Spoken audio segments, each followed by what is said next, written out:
तो फाइनली ढूंढ लिया आपने। हाँ, मुझे उम्मीद थी आप ढूंढ लोगे। आज की इस वीडियो के अंदर मैं आपको बताऊंगा कक्षा 11 हिंदी, बुक का नाम है अंतरा और पाठ का नाम है आपका ज्योतिबा फूले। ये पाठ का नाम थोड़ा सा आपको अजीब लगेगा, मतलब यार इसमें कहानी नहीं है। हर पाठ के अंदर एक कहानी होती है, एक कंसेप्ट होता है। यहाँ पे कंसेप्ट है लेकिन कहानी नहीं है। पता लगेगा पाठ के अंदर क्या है, बहुत ही आसान शब्दों में आपको समझाने की पूरी कोशिश करूंगा। चलो शुरू करते हैं। मैं हूं अजय और आप देख रहे हैं CCL क्लास। अब यहाँ पे कुछ चीजें बता देता हूं आपको। इस पाठ की जो है आपको समरी यानी कि पाठ का सार जिसको बोला जाता है, उसके अलावा अभ्यास के प्रश्न उत्तर, महत्वपूर्ण प्रश्न उत्तर, बहुविकल्पी प्रश्न उत्तर, ये सारे प्रश्न उत्तर आपको मिल जाएंगे। काम की चीजें जो भी आपको लिखी हुई मिलेंगी, साथ में वीडियोस भी मिलेंगी। तो डिस्क्रिप्शन में 2 लिंक है, एक पेज का है और एक प्लेलिस्ट का है, दोनों को जरूर से चेकआउट करना। अब कहानी शुरू करते हैं। कहानी है नहीं वैसे ये, इसके जो लेखिका है वो है सुधा अरोड़ा। इनका जन्म हुआ था पाकिस्तान लाहौर में और उसके बाद में ये आ गई थी कलकत्ता। कलकत्ता आने पर इन्होंने अपनी पढ़ाई पूरी करी और वहीं से जो है इन्होंने लेखन कार्य शुरू किया था। अब ज़्यादा मुझे बताने की ज़रूरत नहीं है, इनका जन्म हुआ था सन 1945 में और अभी तक जिंदा ही है। ठीक है, मृत्यु नहीं हुई है अभी तक। देखो, ये थोड़ी सी बात बहुत अजीब लगती है मेरे को भी और आपको तो लगेगी। होता क्या है, ये जो बुक है ना आपकी NCERT, ये लिखी गई थी 2005 में और हमारे बोर्ड वाले, हमारी सरकार इतनी भली कहाँ है कि इसको पूरा कर देती। इसके बाद बुक को अपडेट नहीं किया गया। बहुत कम पॉइंट्स है जहाँ पे अपडेट हुए हैं, लेकिन इस वाले का पता नहीं, क्या पता मर भी गई हो, कहा नहीं जा सकता। लेकिन फिलहाल के लिए हम जिंदा मान के चल रहे हैं इसको। ये मत बोलना कि ये सर आपने गलत बता दिया। ये बुक के अंदर 2005 का डाटा है और अब चल रहा है 21 या फिर 22 में भी देख रहे हो, जो भी है। लेकिन साल बहुत 15-20 साल के बीच में तो कुछ भी हो जाता है। ठीक है, चलो जो भी है इनकी मर्जी, मुझे तो बताना था, याद करने की जरूरत वैसे भी नहीं पड़ने वाली। अब देखो यहाँ पे ज्योतिबा फूले, ये एक पुरुष है, आपको महिला टाइप का नाम लग रहा होगा। ये पुराने टाइम के है और इनका नाम समाज सुधारकों में लिया जाता है। समाज बिगड़ा हुआ था हमारा, आपने इतिहास पढ़ा है, बहुत सारी जगहों पे जाना है कि स्त्रियों को जो है पीटा जाता, मारा जाता, बाल विवाह होता। उसके अलावा जो है उनको अधिकार नहीं थे कहीं पर बीच में बोलने का, शिक्षा का अधिकार नहीं था। बहुत ही कष्टदायक जिंदगी थी और उन्हीं के बीच में जो समाज सुधारक हुए हैं बहुत सारे, जिन्होंने इन चीजों को तोड़ा।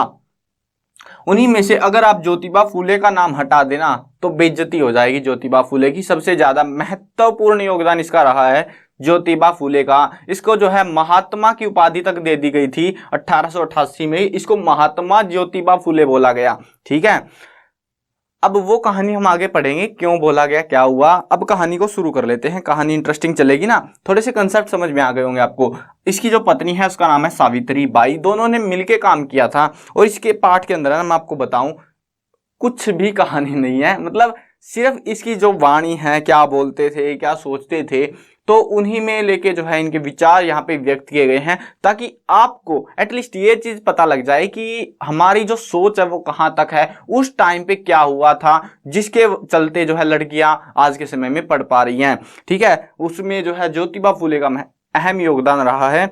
5 समाज सुधारक हुए हैं जिनमें महात्मा ज्योतिबा फूले अच्छे हैं, मतलब उन्हीं में शामिल है। और नाम अगर उन टॉप के 5 जो होते हैं ना, उनमें है ये। ठीक है, ज्योतिबा फूले जो है ब्राह्मण वर्चस्व और सामाजिक मूल्यों को कायम रखने वाली शिक्षा और सुधार के समर्थक नहीं थे। यानी कि लोग क्या करते, ब्राह्मणों की पूजा करो, उनके पंगे में थे सामाजिक मूल्य। जो मतलब पुरुषों ने जो कानून बना दिए उनको नहीं तोड़ा जाएगा। तो ऐसा मतलब ऐसे पूरा कुल मिला के ना पुरुष वर्चस्व था समाज कि पुरुष ही प्रधान है और महिला को आदर तक नहीं दिया जाता था। तो उसके वो बिल्कुल खिलाफ थे, उसके साथ वो सहमत नहीं हुए। बल्कि उनका परिवार जो है ना एक अच्छा रुतबे वाला परिवार था उसके बावजूद भी। ठीक है, अब यहाँ पे जो है ब्राह्मण, इन्होंने पूंजीपतिवादी यानी जिनके पास पैसा होता है, यानी कि अमीर लोग बोल सकते हो, और पुरोहितवादी, पुरोहित पता है ना, जो ब्राह्मण टाइप के लोग होते हैं, तो उनको जो है मतलब उनसे उनको चिढ़ बोल सकते हो, उससे दुश्मनाई हो रखी थी इनकी। वो लोग क्योंकि वो समाज के ऊपर राज कर रहे थे। ये लोग देखो, एक अमीर और एक ब्राह्मण, ब्राह्मण को देवता की तरह पूजा जाता और अमीर लोग सब कुछ, सारे मजदूरों को अपने कब्जे में रखते। तो उसके चलते लोगों की मानसिकता बदली जा रही थी। वो 2 चीजों से ये बहुत चिढ़ते थे, इन 2 चीजों से। अब जब ब्राह्मणों ने इनसे कहा ना कि विद्या शूद्रों के घर चली गई, ठीक है, शूद्रों का यहाँ पे मतलब है कि गरीब खाने में चली गई, बोल सकते हो कि बर्बाद हो गई विद्या, ऐसा बोलना चाह रहे थे ब्राह्मण। तो उस टाइम पे ये बोलते हैं, फुले ने जवाब दिया, सच का सवेरा होते ही वेद डूब गए, विद्या शूद्रों के घर चली गई, भूदेव शर्मा गए। अब जो है ना, ये बोलते हैं कि वो सच्चाई जो है, वेद जो है डूब गए तुम्हारे, अब वो है अपनी सही जगह पे चली गई है। और इस बात को सुन के जो है ब्राह्मण शर्मा जाते हैं, बेइज्जती महसूस कर लेते हैं उस टाइम में। अब ये बात आजकल की नहीं है, बहुत पुरानी बात है, ठीक है। अब उसके बाद में बताता है, उनका कहना था कि इस समाज शोषण व्यवस्था के खिलाफ दलितों के अलावा स्त्रियों को भी आंदोलन करना चाहिए। देखो दलित उस टाइम पे आपको पता होगा, दलित को के साथ बहुत अन्याय होता था, अगर आपने इतिहास पढ़ा है। और उस टाइम में महिलाओं के साथ भी होता था, लेकिन जो दलित लोग थे उन्होंने विद्रोह किया, जबकि स्त्रियों ने नहीं किया। तो वो बोल रहे थे कि दलित और साथ में स्त्रियों को भी विद्रोह इस चीज का करना चाहिए, उनको भी आजादी का अधिकार है, ठीक है। आदर्श परिवार, उनके अनुसार ये क्वेश्चन सोच सकते हो आप, एक आदर्श परिवार उनके अनुसार कैसा था? एक वो परिवार जिसके अंदर जो है उनके पिता, जिसके भी परिवार में जिसके पिता बुद्ध हो, मतलब जो जाति धर्म है ना उनसे वो परे हो, वो परिवार, उसको आदर्श परिवार कहा गया। जैसे कि पिता बुद्ध धर्म का हो, माता ईसाई हो, बेटी मुसलमान और बेटा सत्य धर्मी हो, तो उस परिवार को इन्होंने एक आदर्श परिवार कहा है। लेकिन वो तो आज भी नहीं होगा यार, हिंदू में पैदा हुआ तो हिंदू ही बनेगा ना, तो ये लॉजिक बना रखा है पहले से ही। अब इनके अनुसार वो परिवार था जिसको जाति धर्म से कुछ भी लेना देना ना हो। अब में से किसकी सोच है, मतलब किसकी सोच ऐसी है कि जाति धर्म कुछ मायने नहीं रखती आज के टाइम पे? वैसे हाँ, बहुत ज्यादा कम हो गई है अभी फिलहाल के टाइम पे, अगर आप देखते हो करंट सिचुएशन में, लेकिन अभी भी कहीं ना कहीं है ये चीज। आगे देखते हैं, आगे यहाँ पे बताते हैं आधुनिक शिक्षा के बारे में ज्योतिबा फुले क्या कहते हैं। यदि आधुनिक शिक्षा का लाभ सिर्फ उच्च वर्ग को मिलना, उच्च वर्ग का मतलब समझ रहे हो, जिसके पास रोकड़ा है, पैसा है, अगर फायदा उन्हीं को मिलना है तो उसमें शूद्रों का क्या स्थान रहेगा? मतलब हम लोग भी टैक्स दे रहे हैं, मैं मान के चलो मैं गरीब हूँ, भिखारी हूँ, कुछ भी हूँ, तो टैक्स तो मैं भी दे रहा हूँ, कुछ भी ले रहा हूँ, टैक्स दे रहा हूँ ना सरकार को। तो पढ़ाई का अधिकार सिर्फ अमीर लोगों के बच्चों को क्यों है, हमें क्यों नहीं? यानी कि उस टाइम पे सरकारी स्कूल नहीं हुआ करते थे, और जो एक आध बने हुए थे उनमें जो है सिर्फ अमीर लोगों को पढ़ाया जाता, अमीर लोगों के बच्चों को, गरीबों को नहीं पढ़ाया जाता। अब हिस्सेदारी गरीबों की भी थी, अमीरों की भी थी, लेकिन अमीरों के बच्चे को ही क्यों पढ़ाया जाए, हमारा कुछ मायना नहीं है उधर। तो उस चीज को ये जो है यहाँ पे बताना चाहते हैं। ये कहते हैं इस बात को लेके कि गरीबों से कर जमा करना, उच्च वर्गीय लोगों के बच्चों को शिक्षा पर खर्च करना, कैसी शिक्षा, हमें नहीं चाहिए ऐसी शिक्षा। तो इनका ये विचार यहाँ पे आया है। उसके अलावा जो है यहाँ पे महात्मा ज्योतिबा फुले लिखते हैं। अब ये आप बोल रहे होगे मतलब भाई क्या बता रहे हो आप, कहानी सुनाओ ना, मजा आता है आपकी कहानी सुनने में, लेकिन कहानी है ही नहीं इसमें, क्या बताऊं, सिर्फ इसके विचार हैं, वो विचार जिसको आप बोल सकते हो आदर्श समाज के विचार, उनके बारे में यहाँ पे बताया गया। और पूरी हिंदी के अंदर है ना ये पाठ, अगर आप समझना चाहते हो, इसमें कुछ भी नहीं है, आप बिल्कुल आराम से बैठो, सोचो पुराने टाइम में क्या होता था और आज के टाइम में क्या होता है। वो जो समाज के अंदर जो बदलाव आए ना, वो इन्हीं समाज सुधारकों की वजह से आए हैं, और क्या उनसे फायदा मिला, नुकसान मिला। तो वैसी सोच, अच्छी सोच लेके ज्योतिबा फुले चल पड़े थे अपने मिशन में। इन्होंने बहुत दर दर की ठोकरें खाई थी अपनी जिंदगी में, यानी कि लोगों ने बहुत बेइज्जती करी, मतलब 1 2 3 साल तक बेइज्जती नहीं हुई इनकी, 50,000 मतलब हजारों बोल रहा हूँ, 40 50 साल तक इनकी बेइज्जती करी थी लोगों ने, बहुत ही खतरनाक वाली। इनको इनके माता पिता ने जो है घर से निकाल दिया इनको, इसकी जो पत्नी विवाह चुका था तो दोनों को घर से बाहर निकाल दिया, जमीन जो भी थी वो सब छोड़ना पड़ा इनको, बहुत कष्ट सहे इन्होंने जिंदगी में। तो वही चीजें आपको भी पता लगनी चाहिए कि इनकी वजह से आपको क्या फायदा हुआ है, ठीक है। अब यहाँ पे जो है ये मैंने बता दिया था।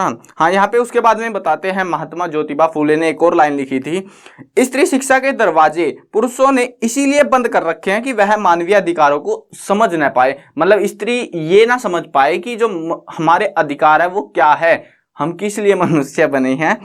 जैसे स्वतंत्रता पुरुष लेता है वैसी स्वतंत्रता स्त्री ले, पुरुषों के लिए अलग नियम और स्त्रियों के लिए अलग नियम, ये पक्षपात है। यानी कि पुरुषों के लिए तो बोल सकते हो कि नौकरी भी कर सकता है तू, बाहर जा सकता है, तुझे कोई दिक्कत नहीं है, जो करना है कर तू, लेकिन स्त्रियों के साथ इतना दुर्व्यवहार क्यों किया जा रहा है, बुरा व्यवहार क्यों हो रहा है। इसकी पत्नी ने इसका बहुत साथ दिया ज्योतिबा फुले का। अब इसकी पत्नी की वजह से बहुत सारी चीजें में इसको सफलता भी मिली। अब दोनों ने जो है ना, क्या होता है जब घर से निकाल दिया जाता है ना तो झगड़े शुरू हो जाते हैं पति पत्नी के, तू तेरी वजह से निकली हूं मैं, नहीं मैं। तो इनका ऐसा नहीं था, इन्होंने क्या किया, इन्होंने साथ मिलके इस समाज को बेहतर बनाने की कोशिश करी है। अब यहाँ पे आगे भी बता रखा है उन्होंने, वर वधु जो विवाह होता था ना, तो उस टाइम में भी, आज के टाइम में पता नहीं मेरे को क्या बोलते हैं वो पंडित लोग, जो भी बोलते हैं चिल्लाते रहते हैं, तो वो जो मंत्र पढ़ रहे होते हैं उस मंत्रों में क्या था कि पुरुष प्रधान समाज ने बनाए थे और उसमें ऐसे नियम वियम बता रखे थे, वो मंत्र संस्कृत में थे, उनको पढ़ा नहीं जाता, समझ में महिलाओं को नहीं आता, पढ़ी लिखी वो थी नहीं, तो वो जो भी बोलती मतलब ठीक है वो करती रहती। लेकिन कुल मिला के उसमें ये बोला गया था कि जो स्त्रियां हैं वो पुरुष के हिसाब से चलेंगी। अब इसने क्या किया, इसकी पत्नी ने, इसने जो है मिल मिला के जो है यहाँ पे एक नए मंत्र निकाल दी विवाह के लिए, जिसमें स्त्री को बराबर का अधिकार दिया जाएगा और बाकी जो भी फालतू ऐसे नियम उन्होंने बना रखे थे कि पुरुष की आज्ञा मानी जाएगी तो उनको हटा दिया, भगा दिया, ठीक है। जिसमें ब्राह्मण को पुरोहित मतलब देवता के समान पूजा जाता था, उन नियमों को भी भगा दिया, तेरी जरूरत नहीं है ब्राह्मण, भाग यहाँ से। तो ऐसा कर दिया था इन्होंने। 1888 में जब ज्योतिबा फूले ने से उसको जो है 1888, ये बात याद रखने की थोड़ी सी इंपॉर्टेंट है इस चैप्टर की, 1888 की बात है, इनको महात्मा की उपाधि दी गई थी। कब दी गई थी? 1888 में इनको महात्मा बुलाया गया। ये बोलते हैं कि मुझे महात्मा की उपाधि मत दो, ज्योतिबा फूले बोलते हैं मुझे महात्मा नहीं बनना, मुझे तुम लोगों से दूर नहीं जाना, मुझे तुम्हारे साथ रहना है और मैं तुम्हारे साथ रहकर ही काम करना चाहता हूं, मुझे महात्मा बनने की जरूरत नहीं है, ऐसा इनका मानना था, बोल रहे थे, ये अपने विचार व्यक्त करते हैं। इन्होंने जो है पहला कदम उठाया था। अब देखो, दूसरे की लड़ाई बुझाने से पहले, दूसरे घर की आग बुझाने से पहले अपने घर की आग बुझानी जरूरी होती है ना, सही कहा ना। अब वही सोच लेके इसने जो है क्या किया, इसकी जो पत्नी थी सावित्री बाई, इसकी छोटी सी कहानी मिलेगी आपको, पता लगेगा।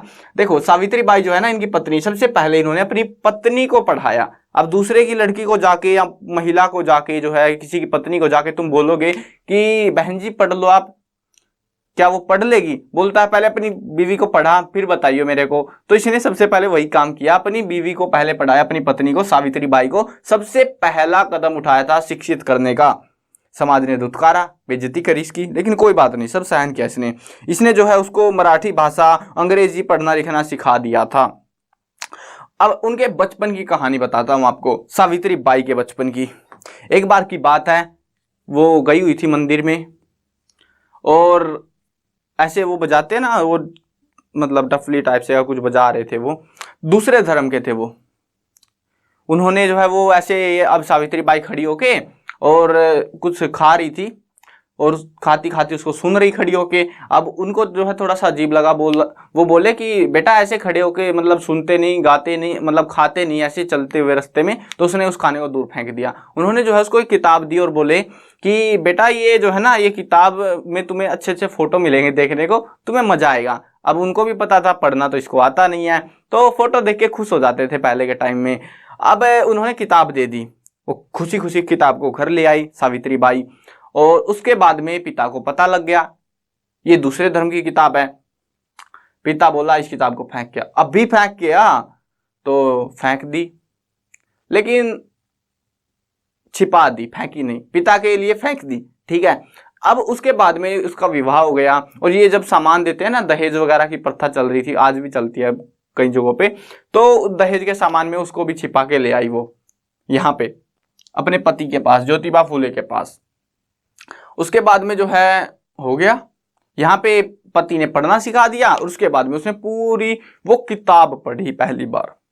तब से वो छिपा के बैठी थी, बचपन से बड़ी हो गई और उस किताब को लिए बैठी थी वो वैसे पहले जो है ना किताबें इतनी ज़्यादा नहीं थी। 1840 में जो है विवाह हुआ था इसका। कब हुआ था? 1840 में विवाह हो गया था ज्योतिबा फूले और सावित्री बाई का, ठीक है। तो ये था यहाँ पे छोटी सी कहानी थी, उम्मीद है अच्छी लगी होगी आपको। अब उसके बाद में देखते हैं यहाँ पे 14 जनवरी 1848 को पुणे के बुधवार पेट निवासी भीड़े के बाड़े में पहली बार कन्याशाला की स्थापना हुई। ये कई बार क्वेश्चन आया हुआ एग्जाम्स में कि पहली कन्याशाला ज्योतिबा फूले ने और या फिर सावित्री बाई ने कब खुली थी। तो कब खुली थी? 14 जनवरी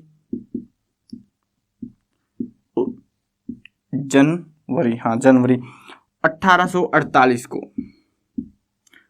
देखो अब आप सोचो, थोड़ा सा सोचो, 1 मिनट रुक के। 1840 में विवाह हुआ और 8 साल के बाद पहली जो है, मतलब इस 8 सालों के अंदर अंदर इसने इसको पढ़ा दिया था अच्छे तरीके से, और पहली कन्याशाला खोली गई, मतलब लड़कियों के लिए स्कूल बोल सकते हो आप, वो खोला गया था पहला। और ये मानव इतिहास में, पिछले भारत के इतिहास में पिछले 3000 सालों से कन्याओं के लिए कोई स्कूल नहीं था। सोच सकते हो, मतलब स्त्रियों को सिर्फ दबाया जा रहा था। अब ज्योतिबा के धर्मभीरु पिता ने पुरोहितों और रिश्तेदारों के दबाव में आकर अपने बेटे और बहू को छोड़ दिया था। छोड़ने पर मतलब वो बोलेंगे, बार बार ताने देते रहेंगे, तो मजबूरन उनको जो है इनको घर से निकालना पड़ गया था। तो ये भी हुआ था 1840 से 1890 तक।